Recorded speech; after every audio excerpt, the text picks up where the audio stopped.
ಬಂಧುಗಳೇ ನಮಸ್ಕಾರ, ಹೇಗಿದ್ದೀರಿ ನೀವೆಲ್ಲರೂ? ನಾನು ಸುಬ್ರಹ್ಮಣ್ಯ ಎಸ್ ಹಂಡಿಗೆ. ಬಂಧುಗಳೇ, ಇದು ಪ್ರತಿ ಯುವಕ ಯುವತಿಯರು ಗಮನಿಸಲೇಬೇಕಾಗಿರುವಂತಹ ಸ್ಟೋರಿ. ಇತ್ತೀಚೆಗೆ ಯುವ ಜನತೆಯ ಈ ಹುಚ್ಚಾಟ, ಅತಿರೇಕದ ವರ್ತನೆ ಅಥವಾ ತಮಾಷೆಗೆ ಅಂತ ಹೇಳಿ ತೀರಾ ರಿಸ್ಕ್ ತೆಗೆದುಕೊಳ್ಳೋದು, ಇಂಥದೆಲ್ಲವೂ ಕೂಡ ಜಾಸ್ತಿ ಆಗ್ತಾ ಇದೆ. ಎಲ್ಲಾ ತಮಾಷೆಗೂ ಎಲ್ಲಾ ಹುಚ್ಚಾಟಕ್ಕೂ ಒಂದು ಇತಿಮಿತಿ ಇದ್ರೆ ಒಳ್ಳೆಯದು. ಅದು ತೀರಾ ಅತಿರೇಕಕ್ಕೆ ಹೋಗಿಬಿಟ್ರೆ ನಮ್ಮ ಪ್ರಾಣಕ್ಕೆ ಕುತ್ತು ತಂದುಕೊಳ್ಳುವಂಥ ಪರಿಸ್ಥಿತಿ ಎದುರಾಗಿ ಬಿಡುತ್ತೆ. ನಾವೇನೋ ಪ್ರಾಣ ಬಿಟ್ಬಿಡ್ತೀವಿ ಅಂತ ಇಟ್ಕೊಳ್ಳಿ, ಆದರೆ ಹೆತ್ತು ಹೊತ್ತು ಸಾಕಿ ಸಲಹಿದಂಥ ಅಪ್ಪ ಅಮ್ಮನ ಪರಿಸ್ಥಿತಿ ಏನಾಗಬೇಡ. ಕಷ್ಟಪಟ್ಟಿರ್ತಾರೆ, ನಮ್ಮನ್ನು ಒಂದು ಹಂತಕ್ಕೆ ತಂದಿರ್ತಾರೆ.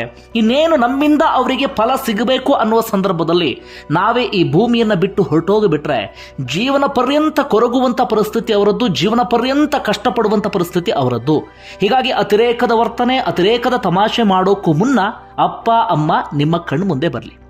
ಯಾಕೆ ಈ ಮಾತನ್ನು ಹೇಳ್ತಿದ್ದೀನಿ ಅಂದರೆ, ಗಂಗಾವತಿಯಲ್ಲಿ, ಕೊಪ್ಪಳದ ಗಂಗಾವತಿಯಲ್ಲಿ ಅಂಥದ್ದೇ ಒಂದು ಘಟನೆ ಇದೀಗ ನಡೆದಿದೆ. ಸಾಮಾಜಿಕ ಜಾಲತಾಣ ಸೇರಿದಂತೆ ಸಾಕಷ್ಟು ಕಡೆಗಳಲ್ಲಿ ಚರ್ಚೆ ಆಗ್ತಿರುವಂತಹ ಸಂಗತಿ ಅದು. ತಮಾಷೆಗೆ ಅಂತ ಹೇಳಿ 3 ಸ್ನೇಹಿತರು ತಡರಾತ್ರಿ ಈ ರೈಲ್ವೆ ಹಳಿ ಮೇಲೆ ಮಲ್ಕೊಂಡಿದ್ದಾರೆ. ದಿಢೀರ್ ಅಂತ ಹೇಳಿ ಟ್ರೈನ್ ಬಂದಿದೆ. ಅದಾದ ಬಳಿಕ ಏನಾಯ್ತು ಅನ್ನೋದನ್ನ ನಾನು ಹೇಳಬೇಕಾಗಿಲ್ಲ. 3 ಕೂಡ ಪ್ರಾಣ ಕಳ್ಕೊಂಡು ಬಿಟ್ಟಿದ್ದಾರೆ. ಏನಿದು ಘಟನೆ, ಆ ವಿವರವನ್ನು ಗಮನಿಸ್ತಾ ಹೋಗೋಣ. ನಮ್ಮ ಪ್ರೀತಿಯ ವೀಕ್ಷಕರಿಗೊಂದು ಸಿಹಿ ಸುದ್ದಿ. ಕಡಿಮೆ ಹಣದಲ್ಲಿ ಆರಾಮದಾಯಕವಾಗಿ ಇಡೀ ಜಗತ್ತನ್ನು ಸುತ್ತಿಸೋದಿಕ್ಕೆ ಸೆವೆನ್ ಸ್ಯಾಂಡ್ಸ್ ಟೂರಿಸಂ ಕಂಪನಿ ರೆಡಿಯಾಗಿದೆ. ದೇಶದ ಒಳಗಡೆ ಹೊರಗಡೆ ಎಲ್ಲಿ ಬೇಕಾದ್ರೂ ಸುತ್ತಾಡಬಹುದು. ಈ ಕಂಪನಿಯ ಪ್ಲಸ್ ಏನು ಗೊತ್ತಾ? ಕಡಿಮೆ ಹಣ ಆದ್ರೆ ಅದ್ಭುತ ಸೇವೆ, ಒಳ್ಳೆ ಸೌಕರ್ಯ ಇರುವಂತಹ ಹೋಟೆಲ್, ನೀಟಾದ ಫುಡ್ ವ್ಯವಸ್ಥೆ, ಮನೆಯಿಂದ ಕರ್ಕೊಂಡು ಹೋಗಿ ನೀಟಾಗಿ ಮನೆಗೆ ತಂದು ಬಿಡ್ತಾರೆ. ಎಲ್ಲಕ್ಕಿಂತ ಮಿಗಿಲಾಗಿ ಕಂಪನಿಯ ಪ್ರತಿನಿಧಿ ಪ್ರತಿ ಕ್ಷಣ ನಿಮ್ಮ ಜೊತೆಗೆ ಟಚ್ ನಲ್ಲಿ ಇರ್ತಾರೆ. ಬೇರೆ ಬೇರೆ ಆಪ್ಗೆ ಹೋಗಿ ಗೊಂದಲಕ್ಕೊಳಗಾಗುವ ಬದಲು ನೇರವಾಗಿ ಇವರನ್ನ ಕಾಂಟ್ಯಾಕ್ಟ್ ಮಾಡಿ. ಬೆಂಗಳೂರು, ದುಬೈ, ಅಂಡಮಾನ್, ಶ್ರೀಲಂಕಾ ಇಲ್ಲೆಲ್ಲ ಇವರ ಬ್ರಾಂಚ್ ಇದೆ. ಅಡ್ರೆಸ್, ಕಾಂಟ್ಯಾಕ್ಟ್ ನಂಬರ್ ಕೆಳಗಡೆ ಡಿಸ್ಪ್ಲೇ ಆಗ್ತಿದೆ. ನಾನು ಆಗ್ಲೇ ಹೇಳಿದ ಹಾಗೆ ಬಂಧುಗಳೇ, ಈ ಘಟನೆ ನಡೆದಿದ್ದು ಕೊಪ್ಪಳದ ಕನಕಗಿರಿ ಭಾಗದಲ್ಲಿ, ಗಂಗಾವತಿಗೂ ಕೂಡ ತೀರಾ ಸಮೀಪದಲ್ಲಿ. 3 ಸ್ನೇಹಿತರು, ವಯಸ್ಸು ಎಷ್ಟು ಅಂದ್ರೆ 20ರ ವಯಸ್ಸಿನ ಆಸುಪಾಸು. ಮೌನೇಶ್ ಅಂತ ಹೇಳಿ ಆತನಿಗೆ ಬರೀ 23 ವರ್ಷ ವಯಸ್ಸಷ್ಟೇ. ಈ ಗಂಗಾವತಿಯ ಕಿಲ್ಲಾ ಅನ್ನುವಂಥ ಒಂದು ಏರಿಯಾದ ಹುಡುಗ ಆತ. ಸುನಿಲ್ ತಿಮ್ಮಣ್ಣ ಅಂತ ಹೇಳಿ ಆತನಿಗೂ ಕೂಡ 23 ವರ್ಷ ವಯಸ್ಸು.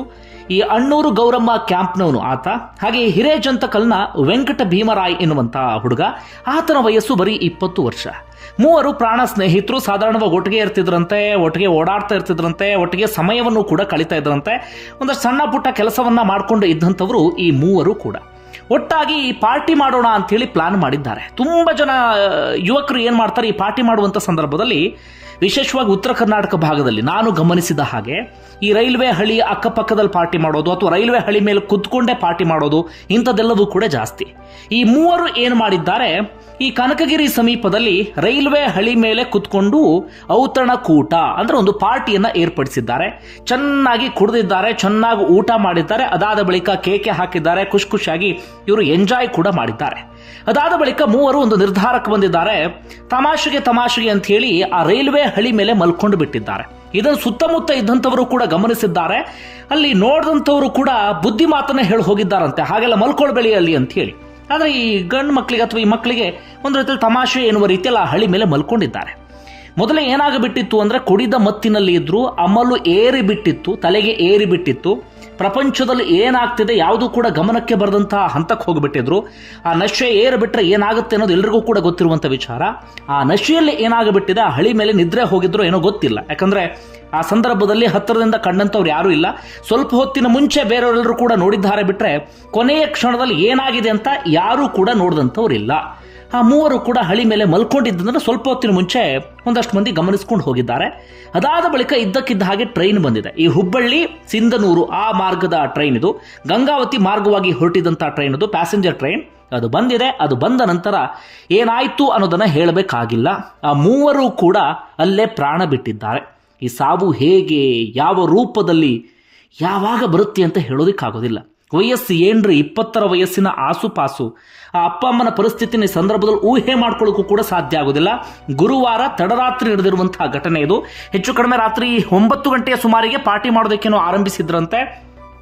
ಒಂದಷ್ಟು ಹೊತ್ತುಗಳ ಕಾಲ ಪಾರ್ಟಿ ಮಾಡಿದ್ದಾರೆ, ಚೆನ್ನಾಗಿ ಆಲ್ಕೋಹಾಲ್ ಅನ್ನು ಕೂಡ ಸೇವನೆ ಮಾಡಿದ್ದಾರೆ, ಚೆನ್ನಾಗಿ ಊಟ ಕೂಡ ಮಾಡಿದ್ದಾರೆ.